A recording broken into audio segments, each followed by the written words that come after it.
Kulang ang pahinga ko sa aking trabaho.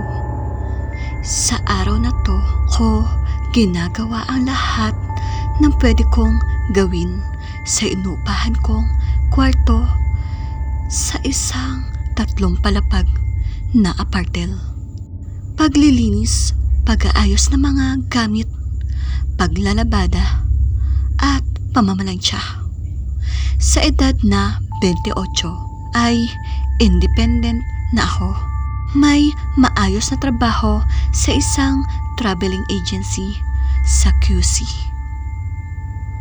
Kalilipat ko lang sa apartel na yon at ang pagkuha ng maid ay pinag-iisipan ko pa. Kung tutuusin kasi ay kaya ko naman ang mga gawaing bahay. Medyo magulo nga lang ang kwarto kapag weekdays, pero okay lang din. Dahil wala namang pumapasok doon kundi ako. Mga unang araw ng pangungupahan ko sa apartel ay nakasalamuha ko na ang ibang mga kalapit kwarto. Isa sa mga nakilala ko ay si Rhea, isang housewife na may 2 anak na nasa elementary pa. Pero madaldal, gifted sa pagkukwento ng mga kakatuwang bagay, kaya hindi ko rin siya may taboy. Minsan ngang nakasabay kami sa pagsasampay sa roof deck.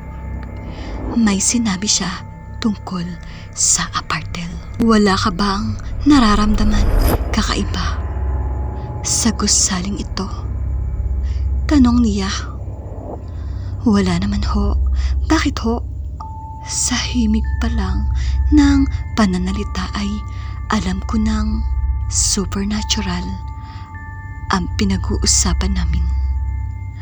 Kasi marami ng gabi na may naririnig kaming umiiyak.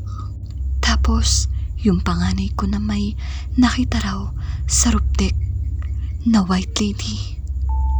Medyo kinilabutan ako sa kwento ni Rhea dahil kahit kailan ay hindi pa ako nakakakita o nakakaranas ng multo. At ngayon, nag-iisa ako sa aking kwarto ay huwag naman sanang iparanas sa akin to.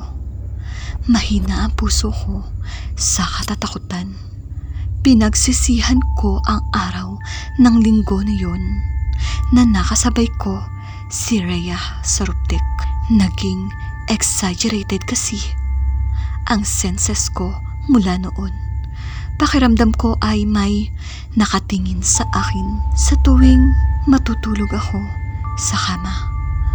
Pakiramdam ko na may naaamoy akong kandila.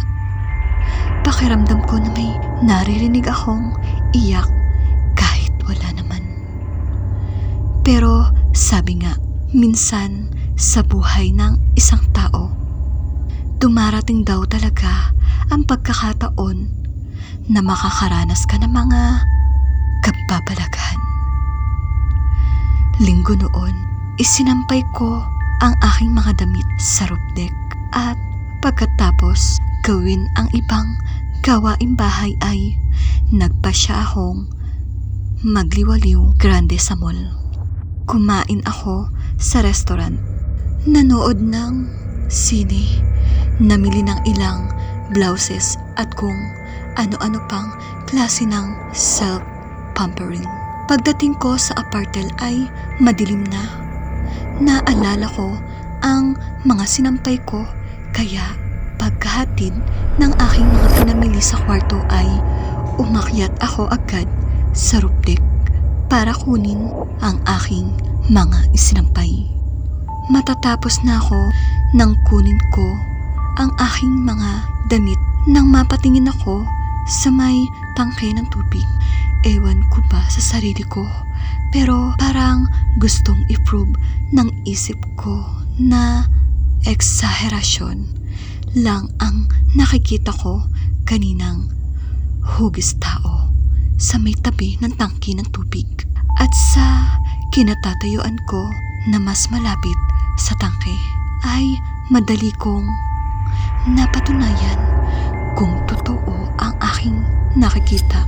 Pero pinagsisihan ko ang paglingon na iyon dahil ang hugis tao na nakikita ko noong una ay talagang tao pero nakalutang.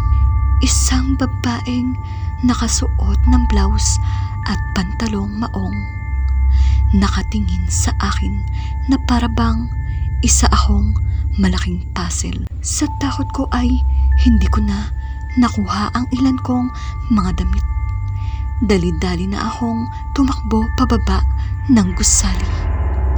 Halos masubsob ako sa hagdanan nang mapansin ako ng aking mga kalapit kwarto ay agad akong inusisa.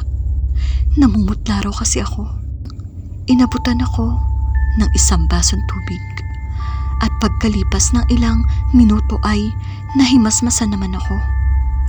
Naiyak ako at pagkatapos ay ikinuwento ko sa kanila ang nakita ko sa roof deck at natawa lang sila. Doon nabuksan ang kwentong tungkol sa isang dalagang umuupa dati sa apartel. Tumalon daw ang babae mula sa roof deck dahil iniwan ng nobyo. Hindi ko alam kung paniniwalaan ko na may babaeng magpapakatiwakan dahil iniwan lang ng nobyo. Pero naniniwala akong may magpapakatiwakal talaga. Dahil kung wala, sino ang multong iyon? Madalas daw talaga iyong magpakita sa roof deck at matagal nang isinasuggest na mga nangungupahan sa may-ari na pabasbasan ang gusali pero wala pa ring aksyon. Mabuti raw at hindi naman nananakit ang babae kaya hindi na rin nila gaanong iniintindi. Tinawagan ko ang may-ari ng apartel pagkatapos niyon. Hiniling ko at ipinakiusap na basbasan ang buong lugar. Para namang ako lang ang hinihintay na humiling. Kinabukasan ay heto na ang pari. Dinasalan at binasbasan ang buong gusali. Maging ang bawat kwarto. Naghapdi pa nga ako sa trabaho ko dahil lang doon. Mula noon, awa ng Diyos, wala nang nararanasan nakakaiba ang mga umuupa sa apartel. Maging ako, panatag na rin ang loob.